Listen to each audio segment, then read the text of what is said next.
Hi,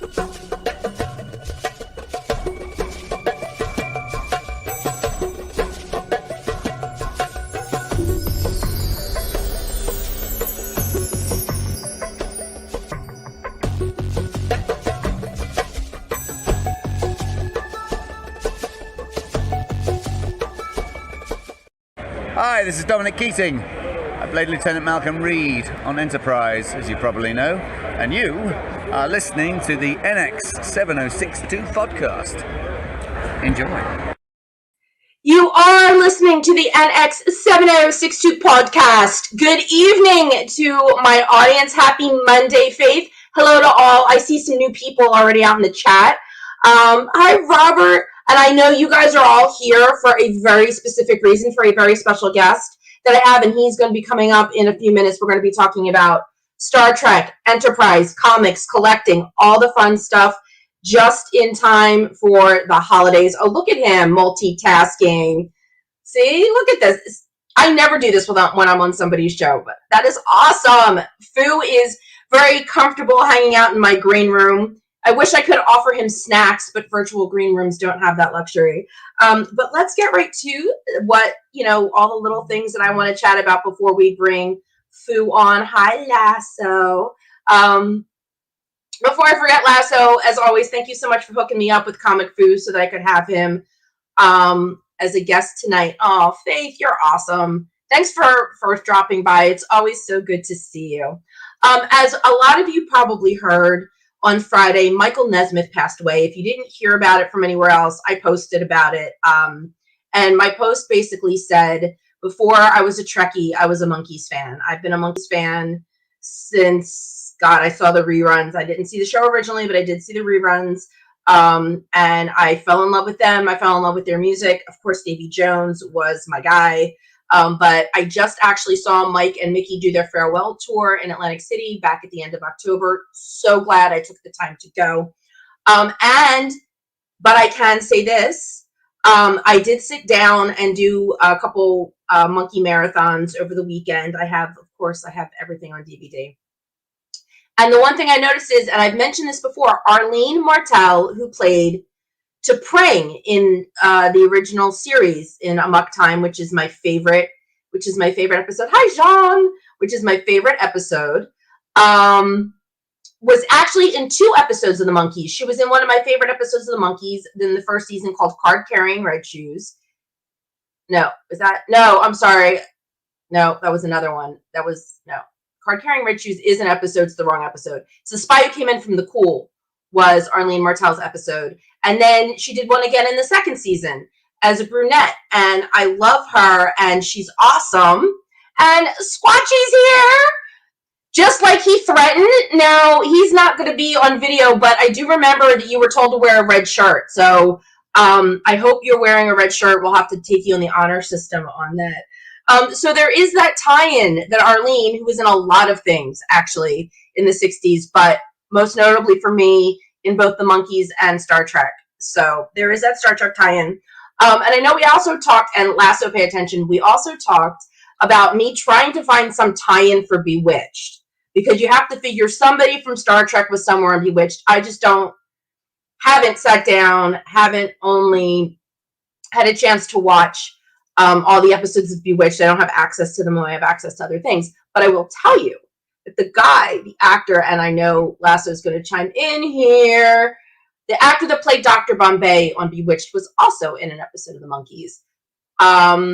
So he was in an episode of the Monkees. So was Arlene, who was in Star Trek. So Bewitched, kind of like that 1 degree of separation thing, is how that's working for me. But one of these days I will find a tie-in for Bewitched that's a little more direct than that. The other thing, and I literally just found this out because I was watching a Monkees thing on YouTube.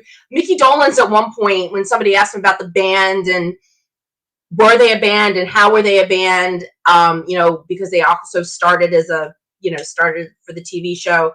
And he actually said the Monkees were a band. It was like as if Leonard Nimoy actually became a Vulcan. So I thought that was kind of cool that he said that. What else is happening today? Today is the 19th anniversary of Star Trek Nemesis. Not one of the more lauded Star Trek films, but it was a a Star Trek film, and today it turns 19 years old.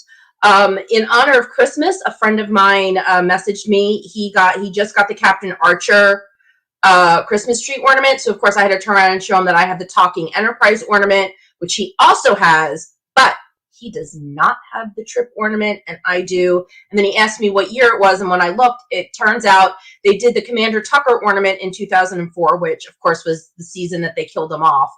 So I just thought that was kind of funny.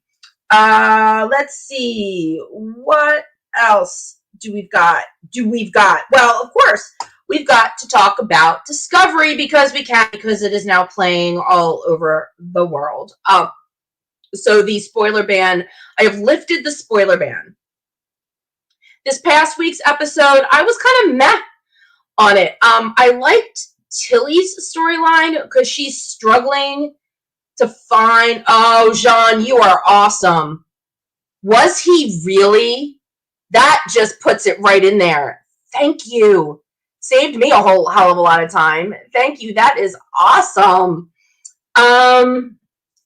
I like Tilly's struggle, trying to find herself and trying to find her place, because it also, you get the feeling that the rest of the crew's already come to grips with being 900 years in the future and kind of who they are.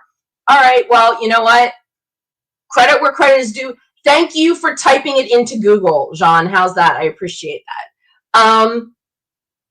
So I liked Tilly because I liked her struggle and her trying to fit in and find her place in this world that is 900 years ahead of where they left up, where she's originally from. So I really did like that.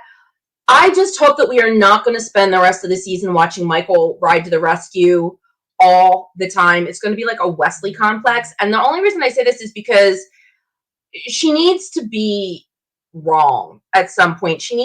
I want to see her stumble.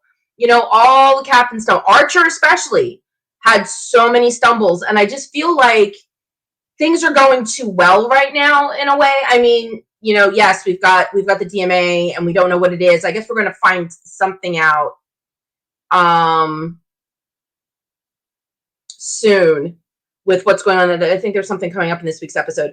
I just want to see Michael be wrong. I'm tired of seeing her always kind of, yeah, she did the big wrong in the first season, but I'm kind of waiting for her to lose her footing a little bit at this point. Foo's not a furry, second nicest guy on YouTube. That's right. We had this conversation last week, and we all agree Lasso is the nicest guy on YouTube because Lasso put me and Foo in touch with each other. So I think I wanted to do this really, really, really, really, really quick because I don't want to keep Foo hanging out in the green room for too much longer since he doesn't have any snacks. What's Lasso got to say? Kind of fun fact, Pandora received more fan mail than Elizabeth Montgomery did. Oh, well, there you go. Love fun facts. All right. So, without further ado, because I think I've covered pretty much everything I wanted to cover before inviting my very special guest onto the show, here we go. Directly from the hashtag Foo is a furry, we got Dave, because that's his real name, and that's what I promised I'd call him tonight. How's it going? Good, Dave. How are you? So glad you could join us here. I'm doing well. Having fun reading the comments so far. So far, I know. I've got so many amazing people, and I know that there are some awesome fans of yours in here as well. Yes, that's exactly it, Faith. I feel like Michael should be a little more out of her depth 1,000 years in the future. Dave, do you watch Discovery, or are you just old school Trek? I tried the first season or the first half of the first season, and it kind of lost me. So yeah, I think I'm old school. And that's totally fine because you're old school Enterprise. We had this discussion. Yes. I know you had said you haven't watched it recently, but like I said, you've got plenty of support from the Enterprise fans that I've got hanging out in the chats. Excellent. So yeah. if we stumble off of something, Bourbon Street Dave, what is this? Just ignore him. Squatchy he likes to make up fake names for people.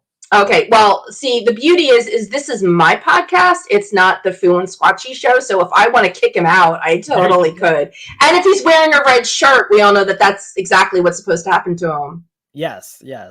He's supposed to get killed off. I thought that was great. was because I just remember you saying, this is what happened. I was sitting at home minding my business, and Magic Lasso mentioned that he meant that I got a mention on your show, and I went, well, if you mention me, I have to go. So I popped in to see what was up, and then I literally just kind of cornered you and said, come do my show.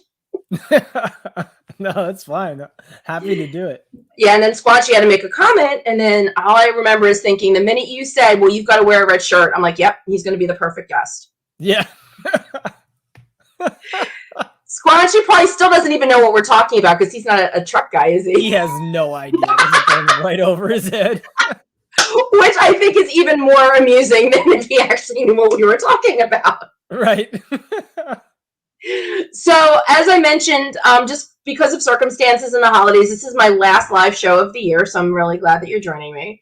Thank you. And it's see, no clue. We're not going to tell you either. You can go look it up. Nobody tell him. I know all of my Chat Pack 2.0 guys know. Nobody tell a word about why the red shirt thing is so funny. But just in time for holidays, we are going to be talking about collectibles and fun stuff that you have, including comics. Oh yeah. So I want to play show and tell. Okay. So and I have to tell you, I saw this. It's like kind of down in the corner, and I still from this distance knew that it was TNG. But you have got to share the TNG 25th anniversary collectible that you have. That's got to be first on the list. Yeah. So I actually don't have many Star Trek collectibles, but this is one of the ones I had to have when it came out. So this is the, I guess the 25th anniversary of Next Generation.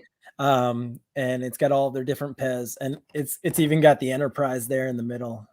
Oh, that's what I was wondering what that was between Riker and Picard. Yeah. Oh, that's great.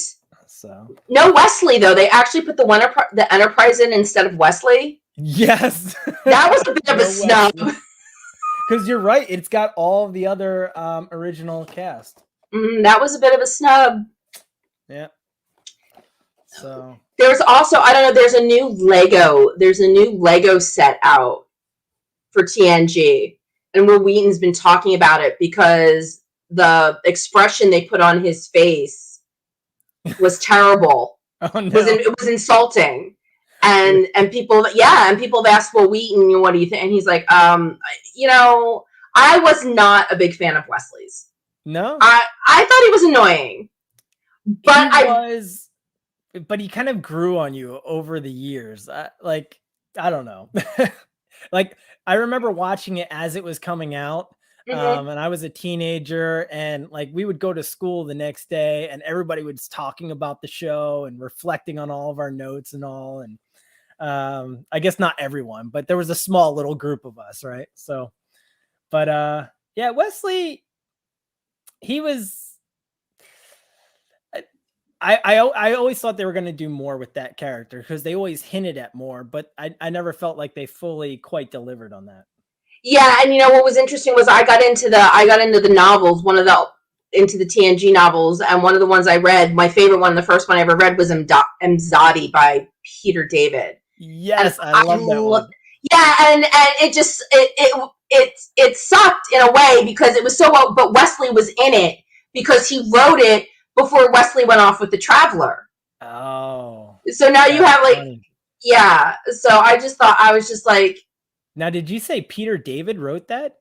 Pretty sure Peter David. I actually officially have my green screen back up, so I can't get to my copy of Mzadi, but I am 99.9% sure that Mzadi and Mzadi 2 are written by Peter David. Okay, because I haven't read it since I was in high school. It's funny you mentioned that book, but Peter David is also, if it's the same Peter David, is a famous comic book author as well. He did I'm classic run of Aquaman. Let's see. Hold on. Wait. Let's see if I can do this before anybody else. I usually suck at this, but let's see if I can Google and talk at the same time. Novel by Peter David. Yep. Look at me. Very and cool. I usually don't remember that kind of stuff, but I read Mzadi twice. I read Mzadi 2, and Peter David completely spoiled me because I moved on to read other. Yeah, and they were never as good. as Imzadi. Yeah, But that was a great book. The one I did read, did you know that there was an X-Men TNG crossover novel? I didn't realize there was an X-Men. There was an X-Men TNG crossover novel, and I read it because X-Men. Right. And I went a couple years ago, I went to a teeny tiny little get-together. I don't know if you know this, but there's clubs all over the country. It's the only one that's actually officially licensed. And each chapter is a ship. They designate themselves as the USS this or the USS that. Oh, and there was a small one in New York. Everything outside of the city is considered upstate New York, but this wasn't too far out of the city. And J.G. Hertzler got invited. And I went to work with J.G., who, for those of you who don't know out there, played Martok in Deep Space Nine. And J.G.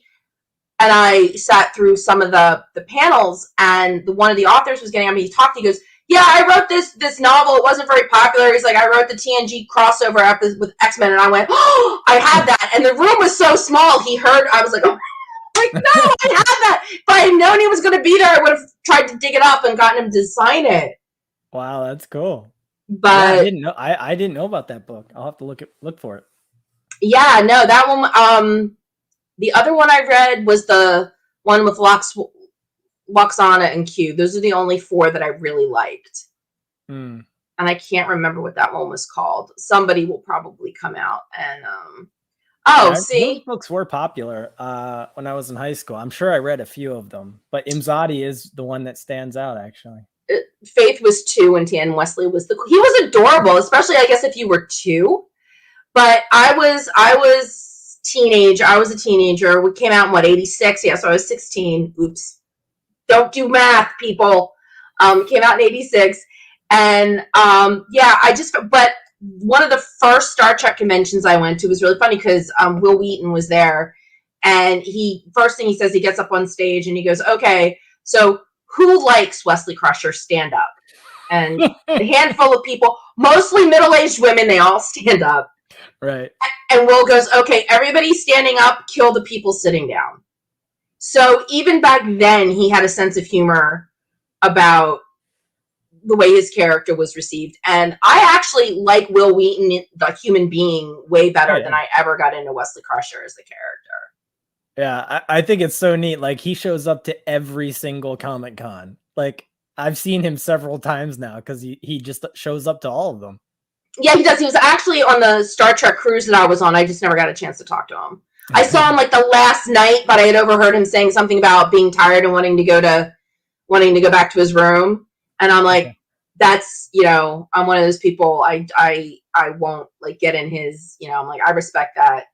Yeah.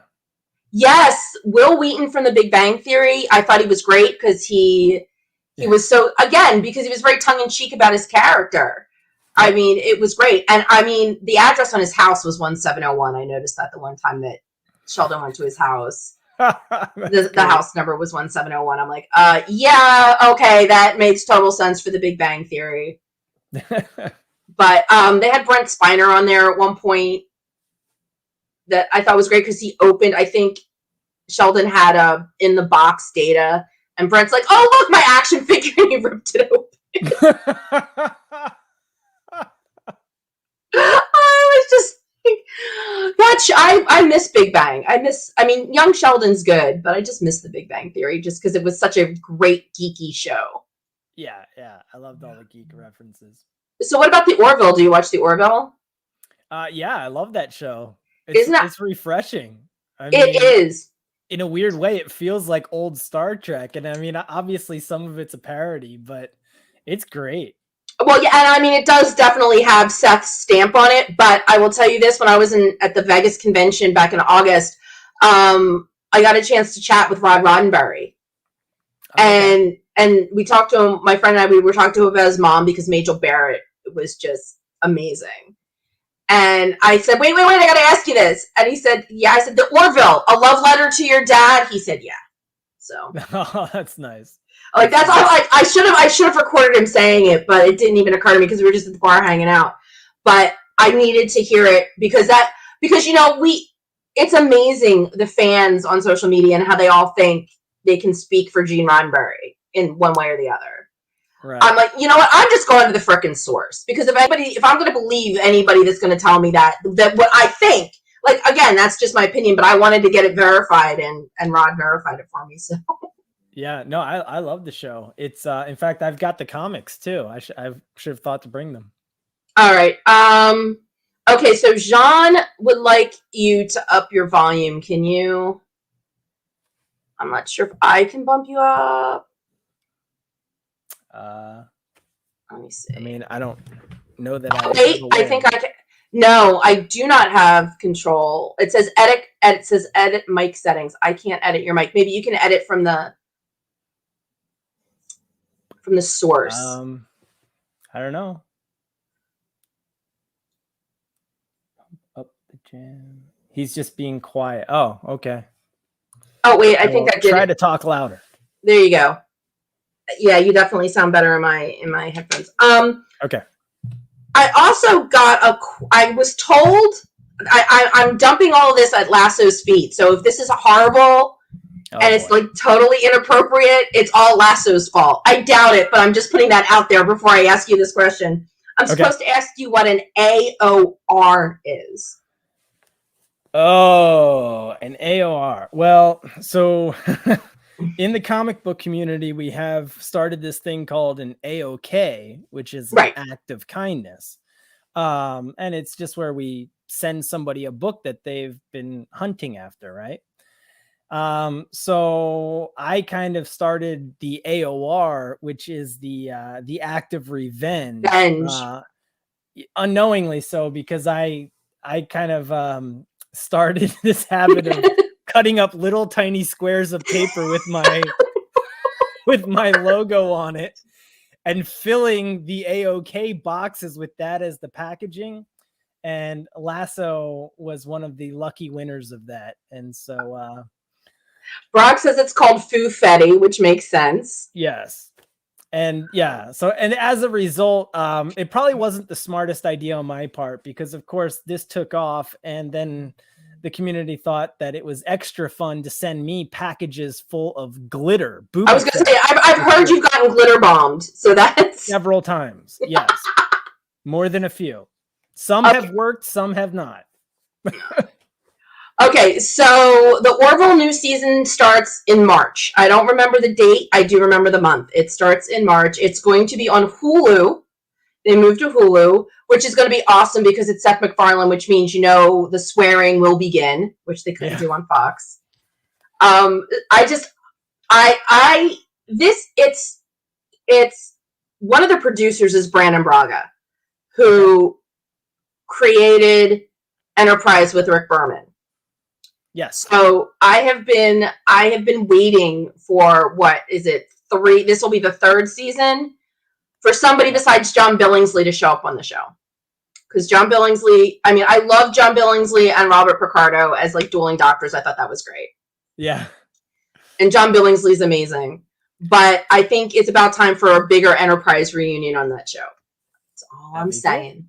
That is all I'm saying. You know the episode I loved? It was I don't remember what season was, but where they went into the 2D world that I think they pulled it straight from Next Gen. Yes. That was so cool. Oh my God. Yes. Yes. Brilliant. I love Seth. I love how his message, when he has something to say, when he has a comment to make on society, how he does it. I love his story. I love his storytelling. I have no idea what Mystery Men is.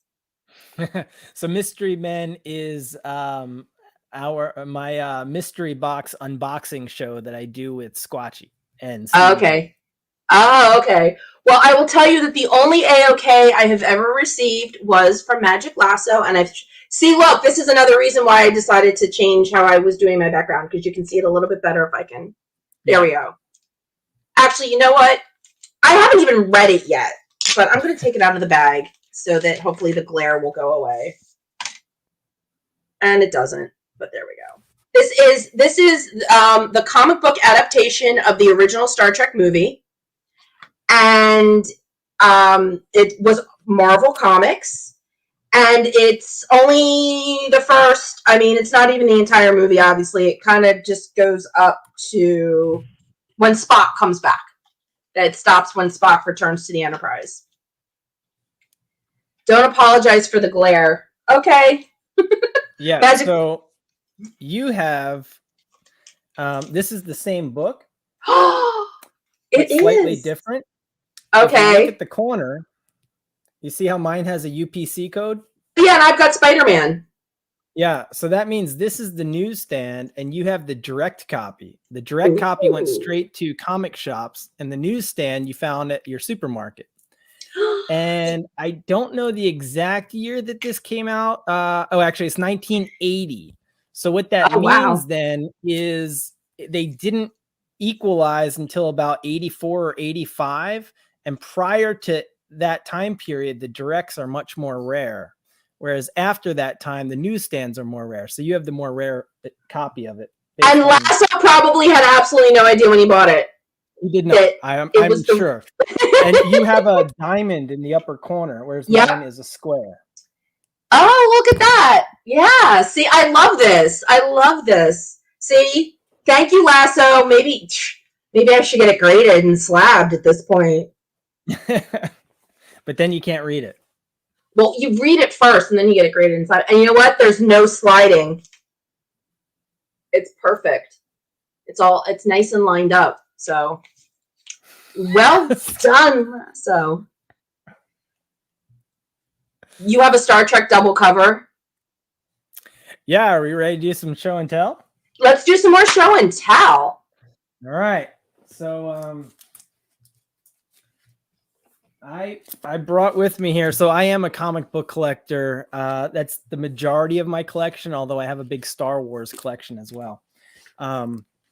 But I figured I would pull all of the big Star Wars keys that I have to kind of show you here. So this one I just picked up this year at a Comic-Con, but this is the original pink cover Star Trek #1. This is the very first appearance. That's the first ever Star Trek comic? Yes. This is the original #1 from Gold Key.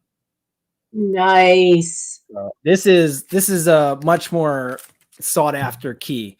Everything else I have, nobody hunts after these, and I even did a video on my channel. I think we're all nuts as collectors because there's so many first appearances here, and you've got this huge fan base, and nobody's looking for these books at the moment. Speaking of which, if anybody wants advice on how to hunt, find, or chat about comics, Comic Foo. This is Comic Foo everywhere. It's Comic Foo 2814, so he's easy to find. That's true. So you showed the Star Trek motion picture from Marvel, but after Marvel, DC got the rights. And so this is the first volume from DC #1 from the original series.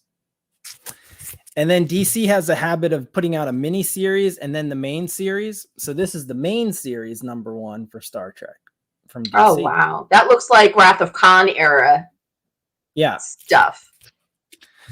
All right. So now then we get to Next Gen, and this is going to be, again, the mini series. So this is a #1. But this book, for all I know, it's the only one like it. I have no way of knowing.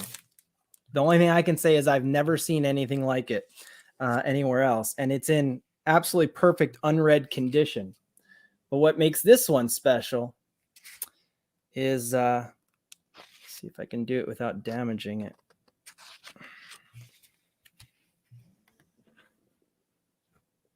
It's a double cover. Oh, and that's on purpose? No, that's a printing error. Ooh, love those printing errors. They accidentally got a second cover stapled in, and that's absolutely an accident. I almost dropped it. So yeah, that's I was really excited to get that because not only is it the #1 in this double cover, but that's also going to be the first appearance of pretty much the entire cast. So the first Picard, and I've got this kind of rare double cover. Well, what I think is rare. Now I'm sure somebody in the chat's going to tell me, oh, 50% of them came that way, but I couldn't find that. So. Well, you know what? It's funny because I just watched before the show because Lasso told me to watch his Foo Squanch. Is it Squatchy? Is that, I don't want to. Squatchy. Yeah. The Foo and Squatchy unboxing that he did, where he got the comic book that you guys did, and he was and he also had a Dazzler that had that rare printing error where the middle ad was in black and white versus color. Oh wow. So he was so he was talking about that. See, I do watch Lasso's channel every now and then. And he was actually worried that you were gonna send him a little confetti in that packaging, but because he also I got him once. That's all I needed. But it's once, but now it doesn't matter. He's going to be paranoid every time he opens something from you guys. Oh, yeah. Mission accomplished, for sure. Yeah, exactly. Star Trek Voyager #1 in a Comic Foo mystery box. Yeah, so I did a round of mystery boxes, and I put a bunch of the Star Trek keys in there. So this is the next gen #1 of the main title. So the other one was the mini that came out first. And then, so I had to go hunting for this. So like I said, collectors aren't looking for these yet, and there's not much information out online. I actually had to really hunt around for this, but eventually I did determine that I believe this is the first appearance of the Borg in comics. Oh, that's Star Next Generation 47 and 48. Now, these are new stories, right? These aren't rehashing of episodes. These are all new stories, or is it a mix? So the comic books are all original stories, almost like a different universe. So they don't exactly fall into canon. Like this one here, instead of Best of Both Worlds, this is actually, the story here is called The Worst of Both Worlds. Oh, fun. Yeah, well, I mean, they've said, the powers that be have said all along that they basically said it about the books, but I'll just encompass everything and say the literature is non-canonical. Yeah. So. Yeah, Star Wars went through that too. I mean, but for the fans, it's. Can I just tell you that Star Wars would have been better off using the books for the last 3 movies? Oh, I know. Just saying. Absolutely. Yeah. Just saying. It's a shame. Yeah. So this is the first appearance of Deep Space Nine. And all I love that cover. Yeah, so this is the Malibu Comics. It came out a few years before the Marvel one, and this one is still in the original sealed bag. Oh darn, that's awesome. But for people that are after the first appearances, it is, but it's not. It's technically it's not, because they came out with what's called an ash can prior to that. And an ash can is like a smaller version of the comic that they provide just to retailers as a promotional item. And that would be this. You can see it's smaller than a traditional comic. Oh, wow. So technically, this came out like a month or so earlier. And you can see it's got this gold foil at the top. That's pretty. I like that. Fancy. And then, if you really want to go deep into it, there's a prismatic cover. And this one is actually still sealed in the back. It has the original sticker. So it's never even come out of the packaging. Oh, wow. All right. Yeah, Faith, I agree. Faith says we were robbed not to get Jaina Solo. Absolutely. Agreed. And I think they could have done better with. I mean, I love Adam Driver, and if you were going to cast him, I think he could have gotten better with his character. I agree. Yeah. I just fine as an actor, but yeah, exactly. I mean, and don't get me started on Hayden Christensen because I thought he was terrible, but yeah. But this isn't. Oh wait, total sidebar. Anybody that watches this show knows I tend to go off on tangents. Do you know Greg Horn, the comic artist? He does GameStop covers for a lot of their stuff, and he's absolutely amazing. And he just released this really great Star Wars art that he did, which is Darth Vader except with no mask. So it's Hayden's head, Darth Vader, and then his outreached hands, and then like the Death Star and TIE fighters and all this cool stuff going on like in the palm of his hand. And Nice. it's beautiful. And I don't go negative on Facebook. I never insult somebody's work, especially, like I said, because Greg is amazing. But I really felt like saying that would be perfect if it wasn't Hayden's head. Oh, Jesus. Yeah. I was really tempted, but he's absolutely amazing. But I have to. Do you have any Deep Space Nine with Esri Dax, or how far have you gone with the Deep Space Nine comics? Did they get that far with the comics? That's a good question. I don't know. That's something I'll have to research. Because Nicole's been a guest on the show a couple of times, and I love Esri, and yeah, she's amazing, and I know she loves it when people do artwork of her, and I just don't know. I don't know if I've ever seen. I know that people have written books and stuff. I just don't know if I've ever seen her in comic print, like actually published Deep Space Nine comics. I will need to look into that for sure. The other thing I wanted to ask you is, do you have any of the TNG Mirror Universe? Because that was huge. I do not know. Okay, because they did, TNG was the only. I don't think Voyager did a Mirror Universe episode, and TNG didn't do a Mirror Universe episode. Deep Space Nine did enough for both of them. Yeah, they did a few.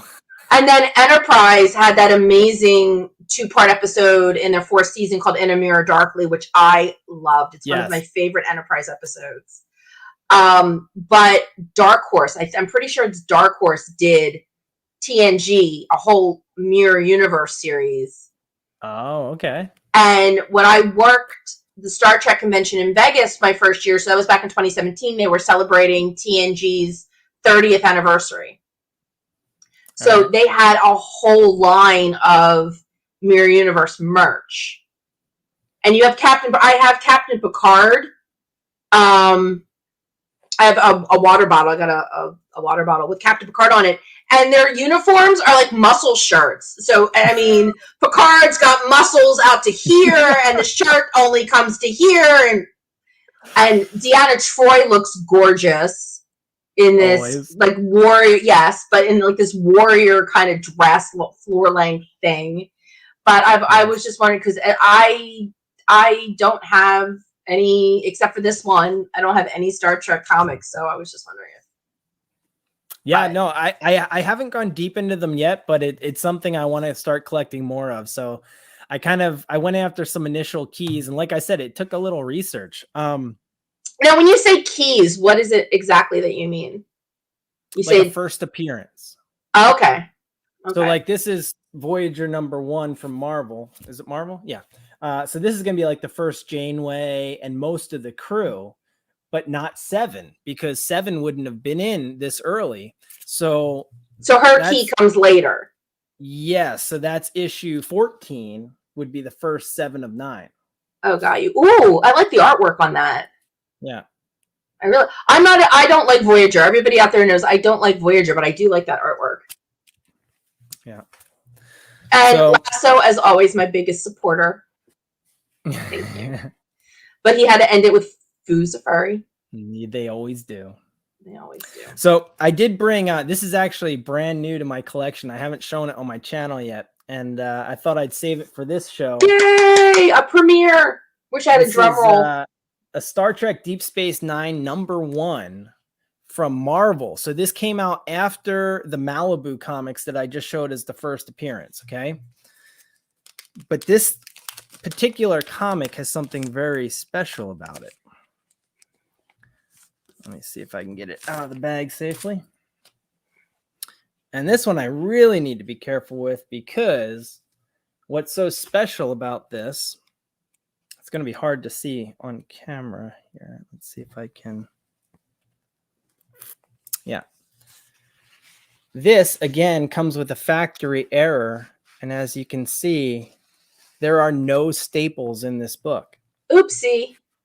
So, and there are no holes for the staples either. So this is another, what we call these printing errors from the publishers. And these could literally be one of a kind.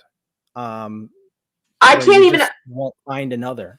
I've been to my local comic shop on the day when they get deliveries. I can't even imagine getting a delivery of a bunch of comics that aren't stapled. Yeah, I think that would be a nightmare. It's crazy. Yeah. Oh wow. Yeah. I mean, what happens that it gets through the automated process that way, and somehow one of them gets 2 covers stapled to it, another one gets no staples at all. It's just this strange thing, and then you can actually pick it up off the shelf and not realize until you get home that you've just found a one-of-a-kind item. Right. So, and now we have eBay to make it easier, but of course you're going to pay a lot more. Right, exactly. And like Lasso says, the only time he has ever had problems with quality control has been when he's done eBay, like because so much is subjective. Like, oh, it's near mint, and then you get it, and it's like there's a coffee stain in the middle. How do you call that mint? Because most collectors don't open the books. Right, exactly. Well, All right, so haha, Squanchy used the Force. All right. You might not know Star Trek, but you'll get points for Star Wars comments.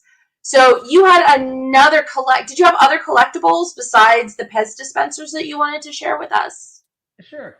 So this is my original Borg from, what is it, Playmates that does this? Yeah, Playmates. Still in the box. And of course, I had all of these when I was younger. I was actually too old, I think, to really play with them, but I still thought they were so cool that I would collect them. And unfortunately, I lost my original collection. So I was fortunate enough to get this one still in the box because that's how I like to collect them. I don't like them opened, but sure. I actually live in Jersey, so on my bucket list is to go up to the comic book men and get them to appraise something. And I actually knew somebody, we're not friends anymore, but a few years ago, and he was telling me he had like a whole attic full of Star Wars toys, and he thought some of them were still in the box, and he mentioned that he had a Jawa.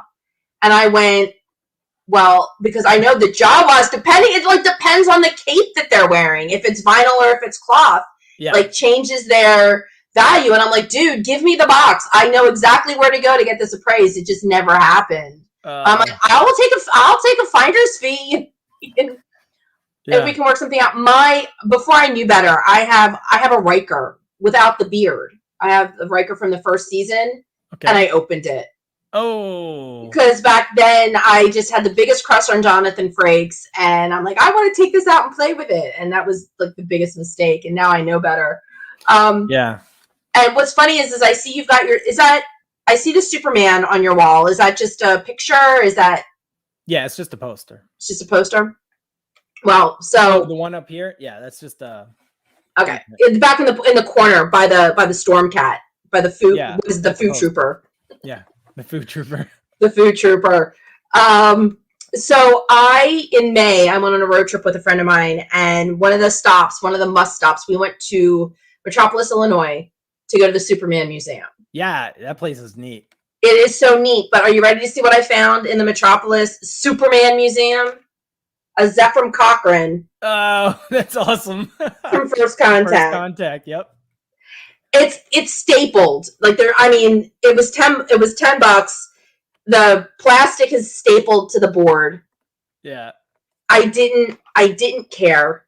It was in the Superman freaking museum. Right. And I'm fine. And First Contact is my favorite Trek movie because I've always called it the prequel to Enterprise.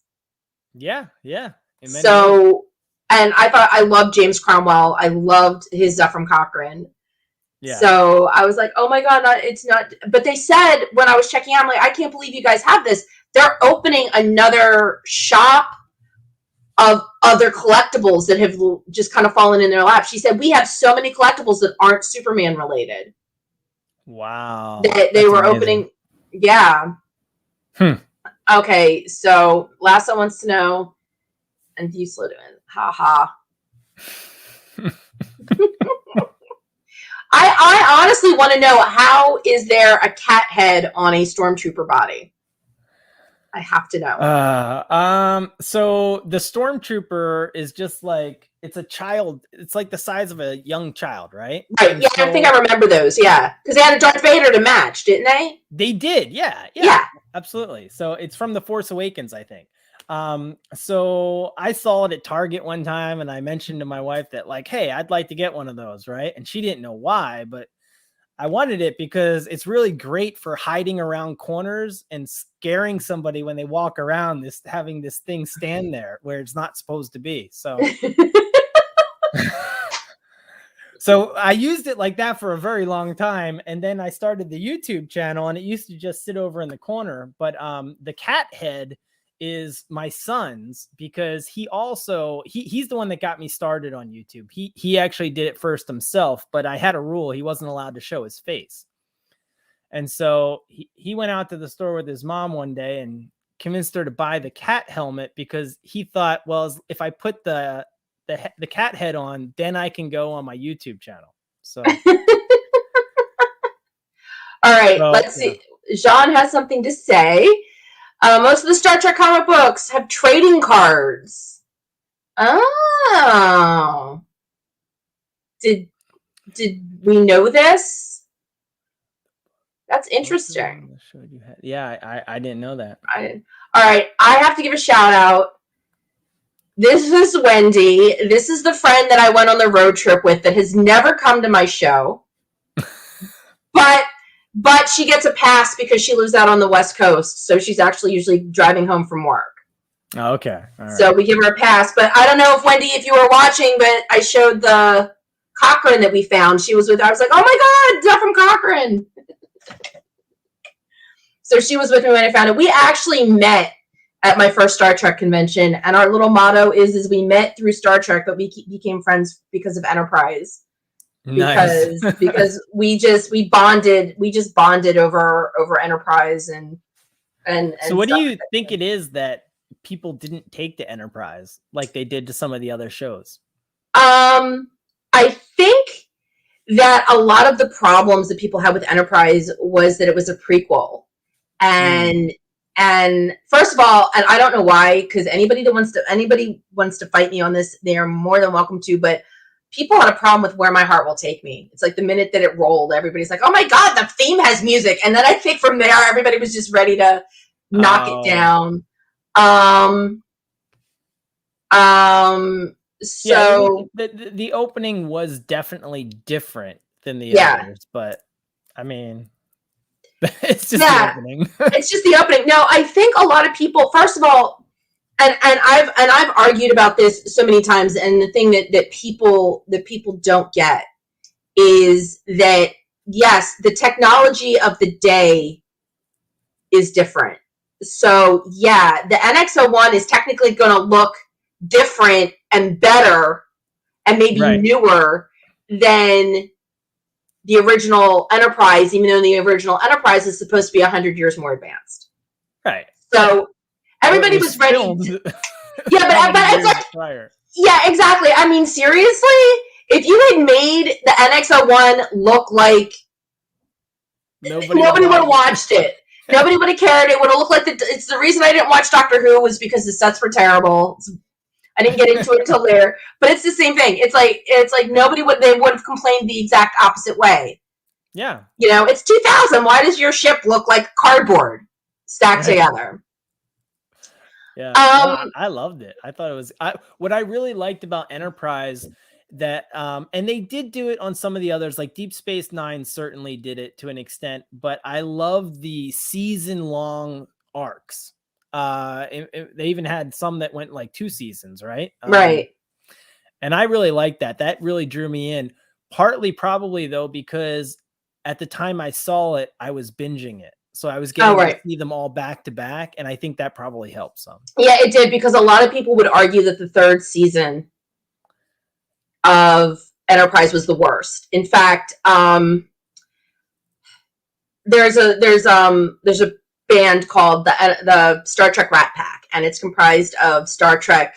It's Jeffrey Combs, who, if you know anything about Star Trek, he played characters on Deep Space Nine, Enterprise, and Voyager. Oh, was he the Andorian guy? Yes, he was Shran.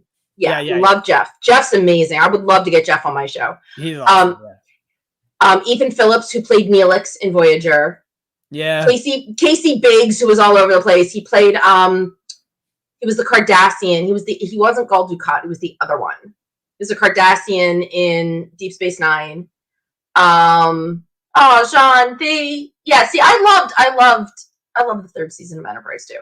Vaughn Armstrong, who played Admiral Forrest in Enterprise. And it was all put together by Max Gruncheck, who played Rom in Damar. Thank you, Faith. He played Damar.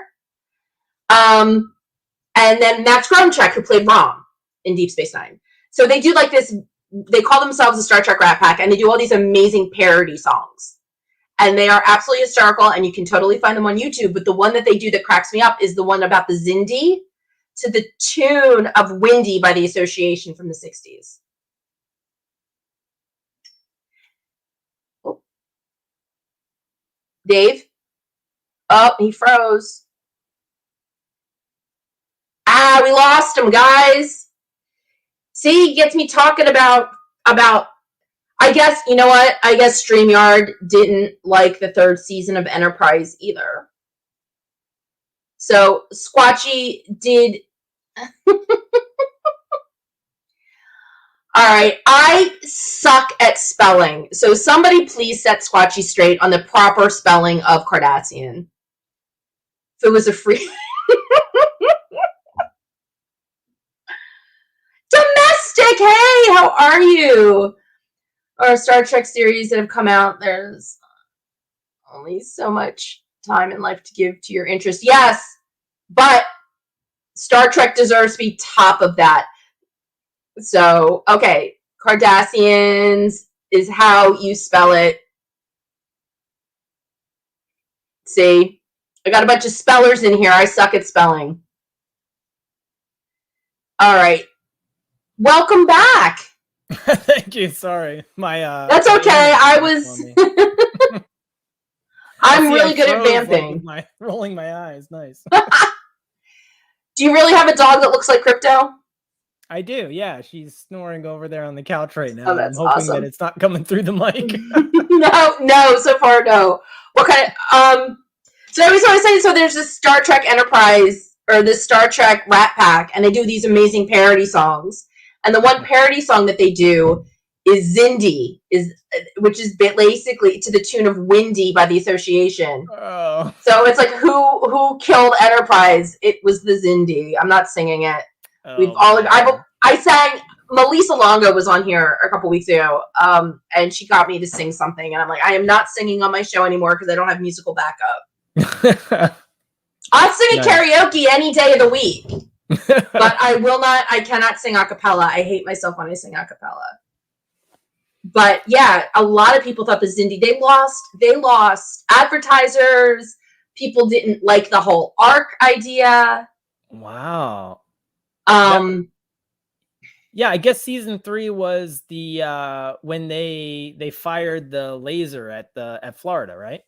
Yeah, that was the last episode of 2 and the beginning of 3. Yeah. Oh, I love that season. Yeah. Yeah. Absolutely. Yeah, I thought there was a lot of character development. I thought watching T'Pol have issues and actually have emotional breakdowns was a really interesting way to develop her character. Yeah. And they gave the whole crew a purpose. I mean, for the next season or so, right? I mean, it went on for a while. No, it only went on for one season after that. Was it? No, I know, but that story, I mean. Well, that story went on for the 20 plus episodes. Yeah. And it was very 9/11 based because, I mean, the show premiered and 9/11 happened. Oh. So the show has some roots. Connor Trenier talks about this all the time, about the show having a basis in 9/11. And so that whole season was kind of like a PTSD dealing with that kind of destruction. T'Pol did have drug issues. Yeah, the Trellium deal gets you every time if you're a Vulcan. Yes, that's right. Listen, she hooked up with Trip, which was a big deal. The Vulcans can't have sex more than once every 7 years. Yeah. But yeah, I thought showing Vulcan vulnerability was great. Yeah. Yeah. Which they continued into season 4 because then they went to Vulcan to find out. I don't know if you're the Forge. It was this 3-episode arc where they introduced the one thing I loved about this is, first of all, you got to see, like, there was intrigue in the Vulcan. Yeah. Like, there was, you know. Yeah, you really did get a lot of Vulcan focus in that show, more than I think than really any of the prior shows, other than maybe a little bit with Voyager, but really dating back to the original. Yeah, but they introduced Pow in Enterprise, who was the Vulcan High Priestess, who was supposed to preside over Spock's wedding in Amok Time. Yeah. If you remember Amok Time and the whole big thing about and her being a Serenite and reuniting Vulcan and putting Vulcan back on this path.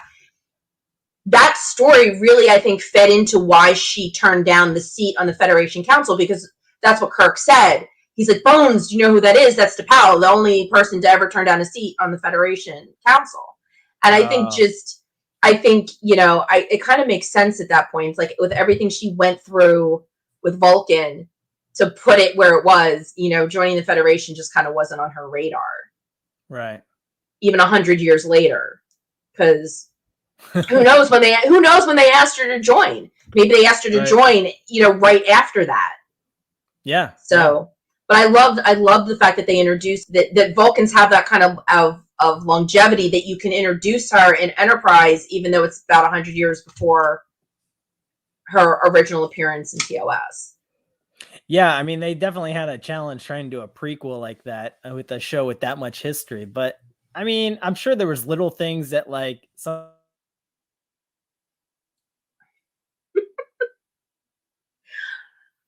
Well, wait. You know, this is so funny. I'll wait for him. Oh, am I still here? Keep going. All right. See. Yeah. Sorry, I think I must be having some kind of issue on my end. Yeah. I can tell you that the only person I ever really had these problems with before was Nicole DeBoer, so you're in good company. Okay. But I think, honestly, they handled the whole, we're a prequel to a show that's been around as long as it has. I think they really handled it well. Yeah. Because, I mean, they even did, that's funny. He can't leave yet, we're not done. I think they handled it well. I mean, the mirror episode was a self-contained. It didn't have any crossover. Yeah. Which I thought was great. I thought how they redid the end of, redid a mirror universe version of the end of First Contact. I thought that was amazing. And the fact that they redid the theme. What do you think of the time travel? I had no problems with that. I thought that was a good, I mean, yeah, I thought that was a really good. Yeah, I thought that was a really exciting kind of addition. Yeah, to the lore. Yeah, I thought that was really good. They had the one Borg episode, Regeneration, in the fourth season. Yeah, they found a frozen Borg. They found a frozen Borg in the Antarctic, and the reason that could happen was because First Contact changed the past because the ship blew up. So. But again, they never said who they were. And they even mentioned that Zephram Cochrane got drunk once at a seminar he was giving. Like Captain, he's like, yeah, so Cochrane once said something about cybernetic humans, but nobody believed him. And, you know, so the Ferengi acquisition was a first season episode. And they did Ferengi, but again, they never said who they were. Yeah. So, you know, it's like Archer could have put in his log, these big-eared, short aliens tried to hijack my ship, but it's not like we knew that they were the Ferengi. Yeah, that's cool. I need to go back and watch that show again. Yes, you do. And now that I told you where to find it, because Paramount moved. I had been going in order, and the funny thing was, I saw it on Netflix, and I was like, I'll get to it. And so I'm still kind of working my way through the tail end of Deep Space Nine. And then you and I were chatting, and I went to go look, and I was like, "Oh, it's not there anymore." No, it all moved onto Prime. Yeah. I mean, I did a rewatch when I got back into. I mean, I've always been a Star Trek fan, and again, all of my regulars know. All of my regulars know that I got back into it in 2016 when I went to a 50th anniversary convention that was pretty much down the road was pretty much down the road from me. And that's where I first met Dominic Keating and Connor Trenier, and Nicole DeBoer was there, and Chase Masterson, who is an amazing human being. She was Lita. She was the Dabo girl that married Rom in Deep Space Nine. Oh, yeah. Yeah. Amazingly talented. She's a singer. She runs a nonprofit called Pop Culture Hero Coalition. She's incredible. But that's what kind of got me back into it. And I binge watched Enterprise on Netflix. And then, and then I was going back and forth with it. And then it moved, and I'm like, where was I? Because I lost all my benchmarks where Netflix tells you what you've been watching. Faith would like to know what DS9 episode you're up to. I don't know the name of it offhand, but it's the one where Worf is on trial after having attacked another Klingon ship. Do you know what season? It's probably like season 5, maybe 6. Okay. And she also wants to know if this is the first watch or a rewatch. No, I just sit there and endlessly will rewatch Star Trek. So and yes, Jeffrey Combs did play the dumb Ferengi in Acquisition, and Ethan Phillips played his cousin, the one that was in charge of the whole thing. And Clint Howard was the other one. There was 4. I don't remember the other. It was Clint Howard, Jeffrey Combs, Ethan Phillips, and somebody else. But yeah. Jean thinks what you're watching is Chain of Command. It could be. Yeah. I have like a monitor up here that you can't see, but it's usually always playing some kind of rerun from the 90s, and Star Trek is usually up there. That and Stargate. Yeah, Stargate has a Star Trek history too. So many Star Trek actors have been in one version of Stargate or another. Yeah. Yeah, Connor Trenier played Michael in one of them. I don't remember which one because I've never watched it. Oh, you haven't seen Stargate? I haven't seen Stargate. Domestic had just mentioned a little earlier, you only have so much bandwidth when it comes to, and time in your life. So certain things have to kind of give. Like I said, I wasn't a fan of Doctor Who when I first watched it when I was a kid because I was Tom Baker and I couldn't get past the bad sets. But then when they updated everything in 2005 and I sat down and watched it, I went, ooh, this is good. And because I love the story and I fell in love with the character enough, I can now go back and rewatch the bad ones. Oh, okay. Are you familiar with Riff Tracks? No. Okay. Mystery Science Theater 3000? Yeah. Okay.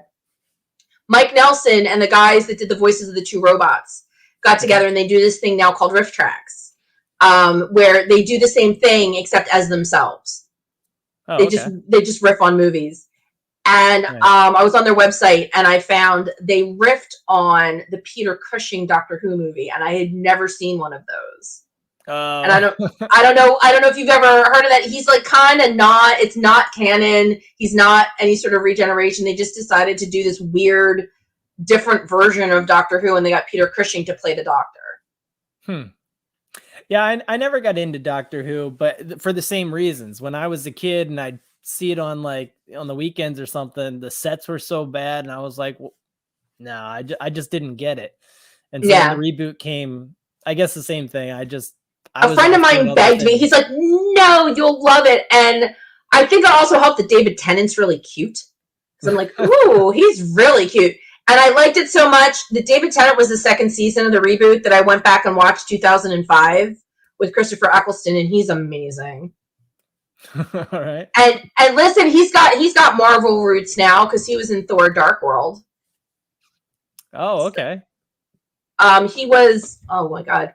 He was the bad elf. Oh yeah. Malekith, right? Thank you. Yeah, which I didn't realize until the end of the movie and his name popped up in the credits. Oh, all right. Yeah. So yeah, see, Faith, I love Faith. See, he is the cutest Doctor. Lasso would like to know how you feel about Tribbles. Tribbles are great. Tribbles are awesome. Especially when you buy the little motorized ones that squeak.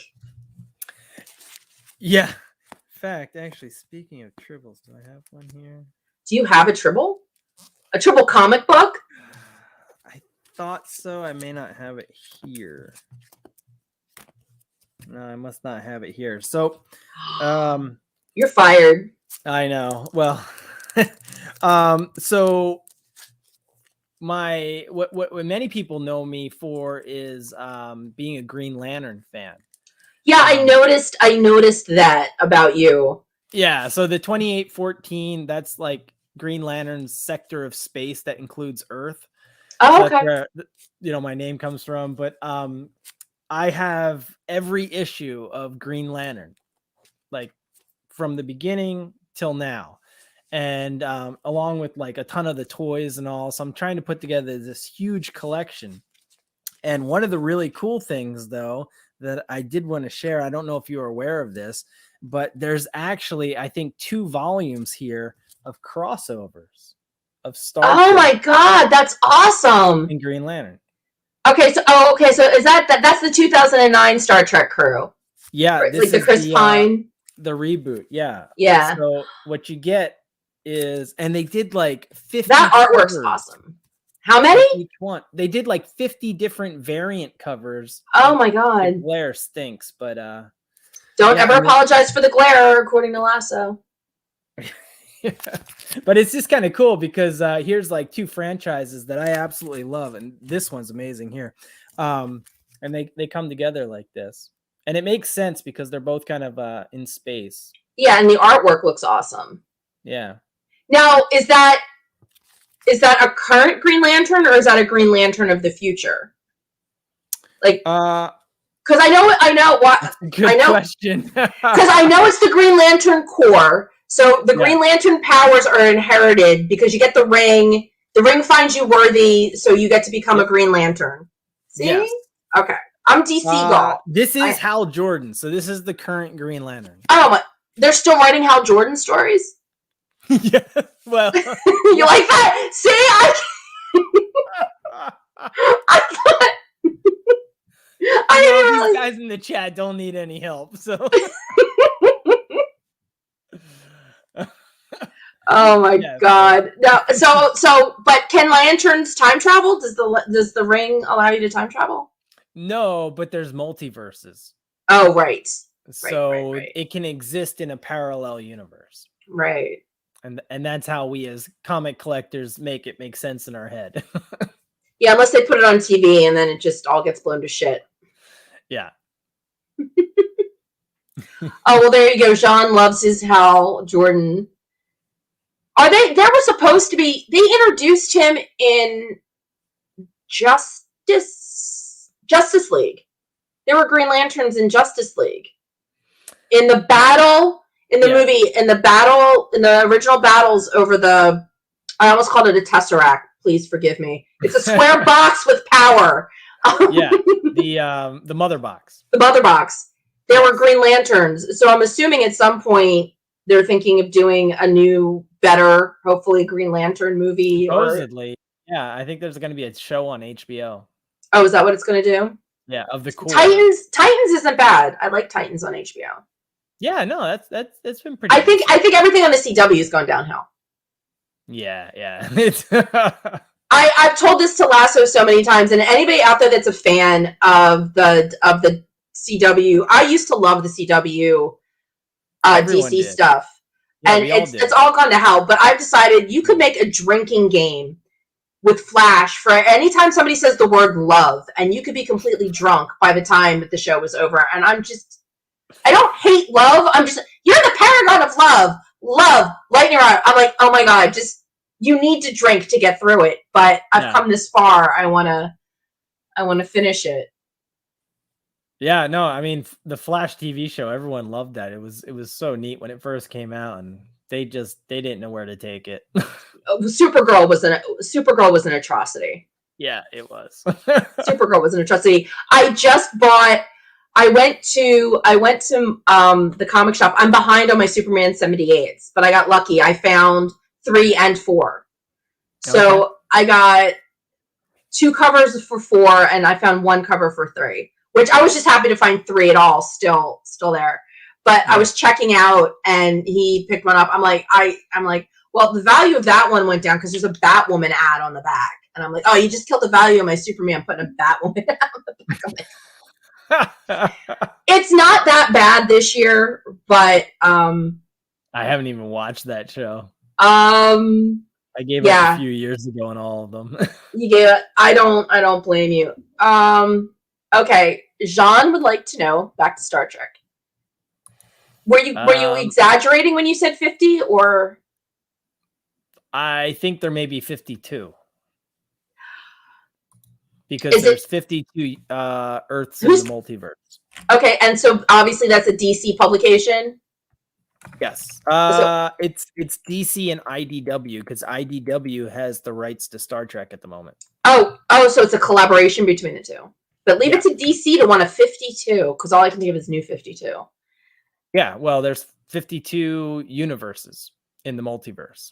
So that's where the New 52. Gotcha. See, I'm learning. Basically everything on the CW is not great, unless it's a court show. People's Courts on the CW. Court show. But yeah, their DC stuff is just really it's jumped. All of them have jumped the shark. Oh yeah, no, it's trash.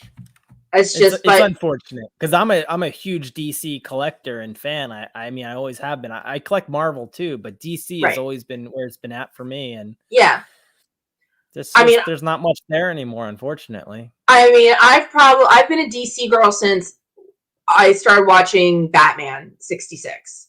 Yeah. And then Superman 78, and then Superman the movie, and then that was it. I'm like, there were no other universes besides the ones that contained Batman and Superman.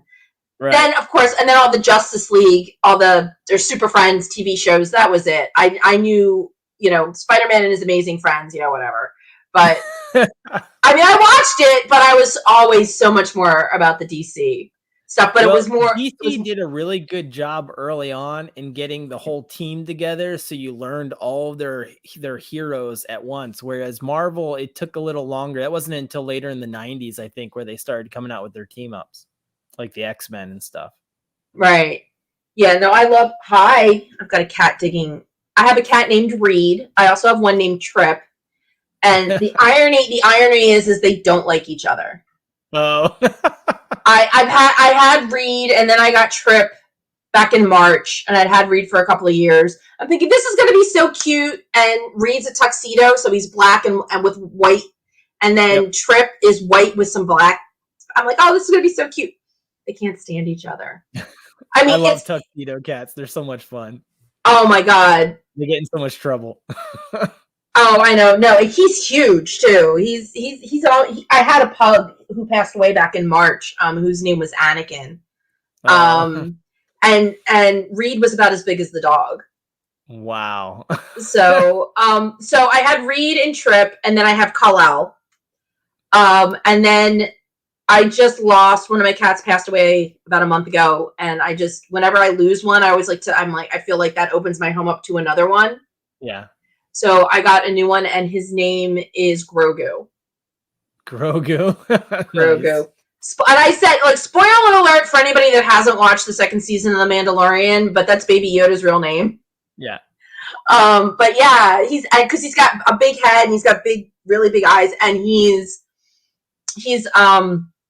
what did they call him when I picked him up? They called him food motivated. Yes. Which obviously so was Baby Yoda. Yeah. Yes, he was. 2 days. Oh, yeah. Domestic. Yeah, Doctor Who. Yeah, the third Doctor was stranded on Earth. I haven't sat down and watched a lot of John Pertwee, but the third Doctor was stranded on Earth. Now watch how I do this one. Does Doctor Who not take place on Earth? No, Doctor Who travels, except they took his TARDIS away. The TARDIS is his time-space ship. He travels all over the universe in time and space in the TARDIS. It's a telephone booth, right? It's a British police call box, which is technically not a telephone booth. It's specifically to call the police. It had a chameleon circuit. It's supposed to be anything. It's supposed to blend in with its background, but the chameleon circuit broke, so it got stuck as a police box. And TARDIS stands for time and relative dimensions in space. So this is how he travels throughout time and space. Oh. But he got stuck on Earth. They took his TARDIS away, or it broke. His people didn't like him very much, and they broke his TARDIS. And for his third incarnation, he was stuck on Earth. Okay. But watch how I bring this back to what we were talking about. So that actor is John Pertwee, who played the Third Doctor. His son is Sean Pertwee, who played Alfred in Gotham. Wow. And I've talked to All right. Sean. I had a chance to talk to Sean Pertwee at a convention a few years ago. And I got to talk to him a little bit about his dad, and he's such a sweetheart. Sean is How just... do you remember all of these names? Is that just like... It's stuff sticks if it's important. Like this is what's really funny. If I meet like a regular human being, I'll be lucky if I remember their name if I bump into them again. Like I'll see your face and I'll know your face, but but if it's like science fiction related or something that I'm obsessed with or a fandom, chances are like this information will stick. Like I could literally sit here and name all the actors that played all the Doctors in order. Oh wow. All right. So yeah, that kind of stuff will stick. You know, I mean, I'm sure you're the same way with your comic collection. I mean, oh yeah. I mean, and I think I've told this. You haven't heard this story. I think I might have told this story at one point before. I happen to like the theme music to Doctor Who, Sean. Just saying. Oh, you like it? The only thing about Doctor Who that was good was the theme music. Yeah. Okay. Whatever. Since this is not a Doctor Who podcast, I'll still let you stick around. I just started calling him Jean instead of Gene last week because again, Lasso filled me in.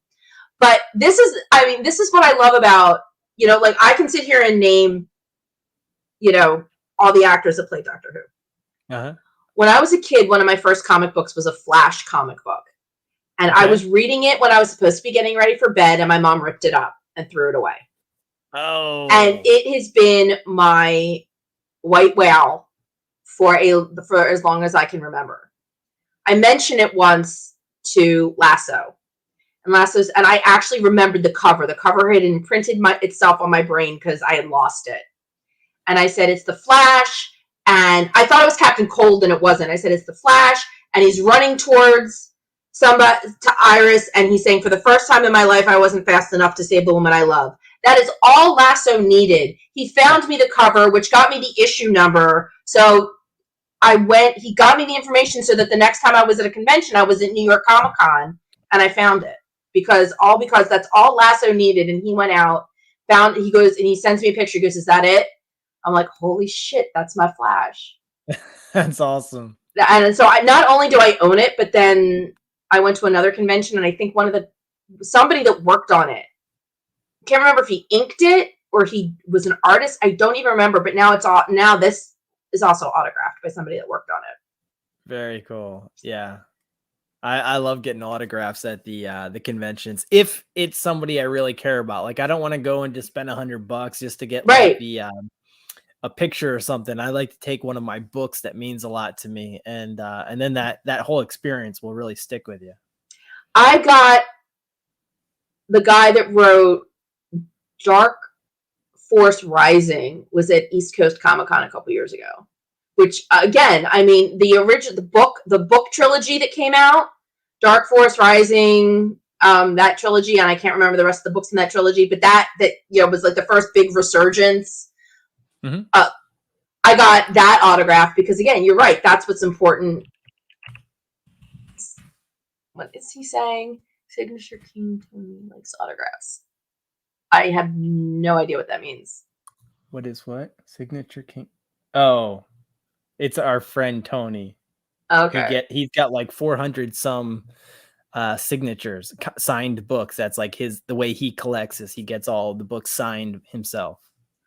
Oh, that's amazing. I got that. That's the only comic book autograph, I think. No, you know what? I think Lasso, I actually, for a little while, I had a concierge signature service that never took off where I was going to be like, Timothy Zahn, thank you very much. It's Timothy Zahn.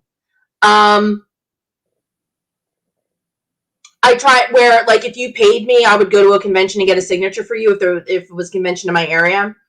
Uh-huh. Lasso was my only client, so he would send me, it's not that I would do it as a favor for a friend, but he would let me kind of like promote it. but I would get him signatures. So he sent me a bunch of books. George Perez was supposed to come to this convention I was working, and he got sick the minute he walked off the plane. Otherwise, I would have gotten to meet George Perez. That was my only opportunity, and I missed it. But luckily, Lasso got to meet him later. Oh, that's cool. But he did all the Wonder Woman. Yeah, and of course, if it's Wonder Woman, it's got to be Lasso. Lasso's got to. That's another thing I watch. I do love my Wonder Woman TV show. Again, more into the show than the comics, but I do have some Wonder Woman. I've tried. It's just so hard to keep up because, like I said, all I'm trying to read is Superman 78, and I forgot to go and buy the third issue. I can't even do one. And I mean, it amazes me. Do you? Oh wait, I gotta ask you this: do you have a box at your local comic book shop? Like, does your guy put the stuff away for you in a box? Oh, yeah. Yeah. Oh yeah. They even know the old stuff I collect, and they'll put, if they get new, like older collections in, they'll put the books straight out there for me. Yeah, see, I love that. It's just you have a box, because I've seen it. Oh yeah, I'm box number 3, and you pull it out, and it's like a whole. How many other like industries out there or stores that you go to other than a comic shop where you go in and the people there, customers to the owners, the people that work there, they know you, they know your interests, and they can go pretty deep too on each of your individual interests, and they can do that with everyone there. I find it absolutely amazing. It is amazing. I love my comic book shop. I go in there, the owner knows me. I mean, and I'm not even in there that much but a friend of mine is a huge collector, and so he introduced me to this particular comic shop, and I love going in there. And it's so funny because Bob's not into, he loves Star Wars, but he's not into Star Trek. But he's a comic book shop, so he carries stuff. So one day I was in there, it was a couple years ago. It had been 2016. It had been right after. Yeah, it was 2016. I go in there, and he's got the Star Trek magazine that's got Dominic Keating on the cover because he did an interview for them. Okay. And I'm like, oh my God, you don't have Star Trek stuff, but you've got this. And Bob's just like, well, what's so important? I'm like, it's Enterprise. Just sell it to me. Like, he's like, I don't get this, but okay. But so he knows I'm into Star Trek. He just doesn't carry a lot of Star Trek stuff, but he has some really, really cool. The one thing I regret that I didn't get him to put aside for me, that I didn't get, they had a couple years ago, they had DC tarot cards. Oh, wow. And I can't even find them online. And I really wanted didn't hear about those. Yeah. Yeah, it was a couple years ago. And I read tarot cards. Zatanna based or something? Zatanna based, I'm thinking. They were just tarot cards. Like, I read tarot cards, and there was an actual deck of tarot cards. And it just had amazing artwork, because the tarot cards are always about the artwork. So it just had some amazing artwork. And I'm like, I should have bought it when I saw it, and I didn't. And kicking myself because Bob's like, I can't get any more. But yeah, he's also great because we're asking you to take stuff in, and he appraises stuff for you. My guy Bob will appraise stuff for me, which is nice. Read, that's seriously. Nice. He's too big. There's no room for him to get up on my lap. Nobody's been introduced to Reed because he's too big. and when the green screen's up, he doesn't have enough room to jump. Yeah. So he's just sitting down here bugging me, and I'm like, dude, I'd love to introduce you to everybody, but I can't. Sometimes Triple make an appearance. But anyway, we have been talking. This is great. You guys got a bonus extra long episode for my final live show of the season. Yeah, this was fun. Yeah, and you got to I don't get to talk Star Trek very often with people. So I know you. It's a weird thing with the comic community because people collect all kinds of different comics, but for a long time, Star Trek has just really kind of been ignored, and it's just kind of crazy because they're good comics. Well, I will tell you, when you reach the end of your Deep Space Nine, you should watch What We Left Behind, which is a Deep Space Nine documentary. I've heard of that. Okay. Yeah, it's amazing. Okay, but and I'm going to name drop here. I went to the New York premiere. A friend of mine had tickets, and I actually sat with J.G. Hertzler because he was there. Nice. And Ethan Phillips actually did some stand-up because he happened to be there too. And Ethan Phillips is hysterical. So anyway, and they were having problems like launching the movie. So Ira Steven Behr, who was the showrunner for Deep Space Nine, was like, Ethan, go like entertain the troops while we figure out our technical issues. So Ethan stood up and did stand up. But I want to know how much you charge for tarot readings. I actually used to charge $10 a reading. I've actually done it. I had a friend that actually asked me to a party once, and I actually did readings for her friends at the party, and I charged $10 a head. But that was a while ago. So I and I actually was a phone-in. I actually did do a phone-in psychic thing once, where like you called and I would do a tarot card. I got paid like a certain X amount of time for like per minute for. Yeah, nice. I actually did do that for a while. It's oh wait. I think your tarot card DCs are in eBay Canada. Oh, well, John, you have to send me a link in the comments because I have to see. And you also have to tell me what the exchange rate is. Yeah. Oh, okay. So part of what we left behind was an imagining of what an 8th season would have looked like. Okay. And they did it. They drew it. They did it. They didn't. I don't remember if they got anybody to do the voices, to be honest. Like it's animated? It's not animated. It's storyboarded. So okay. So it's basically like a comic version, like a comic.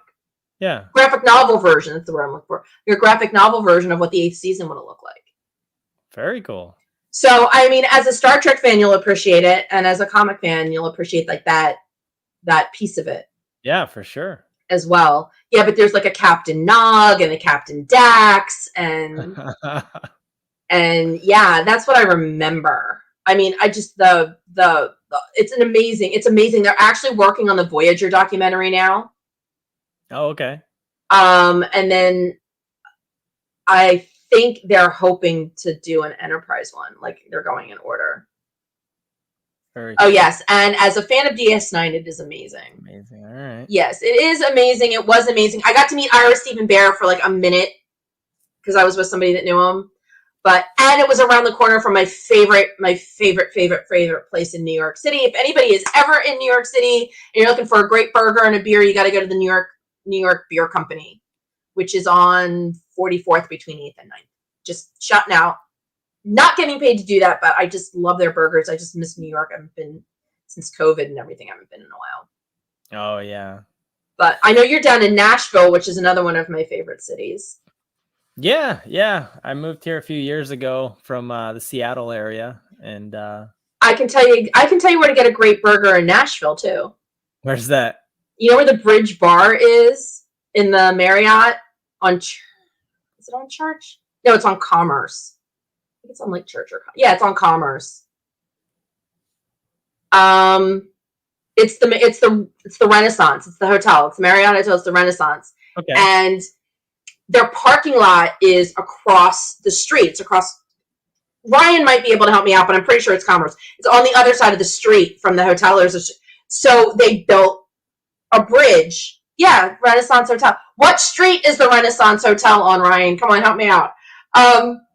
It actually used to be where the conventions were. Because they had like a little convention center until they built the bigger one. Okay.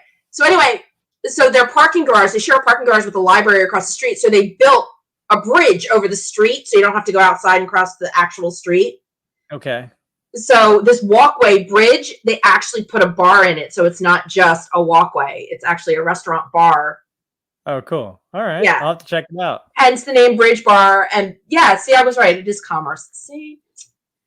Church is where all the gay bars are. Church Street's where all the gay bars are in Nashville. Just saying. I always love that. I always love that juxtaposition. Go to Church Street to go to the gay bars. Yeah. Love that. Yeah. I'm still learning the area, so yeah. No, if you want a really good burger, I mean, assuming that they're still the way they were when I used to go down there for work. Great burgers with homemade chips, house-made chips. Very nice. All right. So I can't think it. Yeah, because I can't think of any place else. I mean, I did like all the barbecue Tootsie's Broadway, like, you know, stuff. But yeah, if you just want a good burger, the Bridge Bar used to be the place to go. All right. So that's my record, because I am big on the good burgers. Municipal building. That I will talk about some other time. That's an inside joke. The municipal building is an inside joke. But I can tell you, don't trust the bike taxi drivers. Don't ever take a bike taxi if they even still have those. I don't know if you've even seen them in downtown Nashville. No. But yeah, they used to have the, you know, like the little bikes with the little seats on the back of them. Yeah.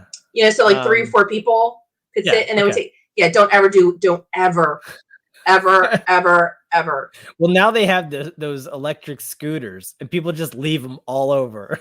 Oh my god, that's terrible. Yeah. But yeah, if you don't even have to like country music to like Nashville. I like country music, but Nashville's such an amazing city, and it's got some amazing food, not just good burgers in the Bridge Bar, but.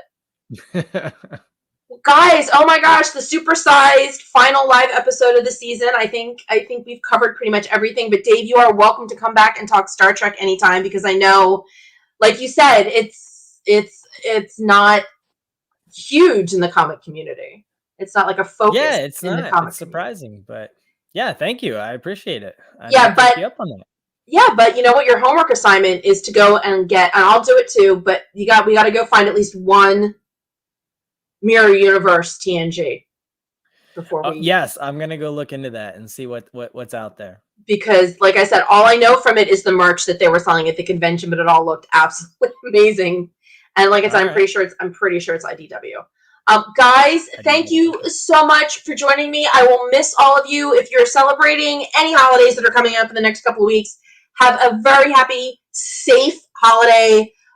Please, COVID is still hanging around, so please be safe, because when we reconvene in the new year, I absolutely want to see you all right back here. Don't forget that if you enjoyed this evening, go follow Comic Foo. Give him a follow. He's got a YouTube channel. He's all over the social medias, so please give him a follow, because, you know. Robert, thank you. Robert, thank you, Magic. Thank you, Domestic. Thank you, everybody else, especially all you new people that came here just because I was having this amazing guy on with me. I really appreciate you hanging out and helping bump up my viewership. Always appreciated. Again, be safe. I will catch you all in January. And until I see you all again, as always, live long and prosper. Hey, this is Connor Turner. You've been listening to the NX7062 podcast with Stephanie. Enjoy your evening.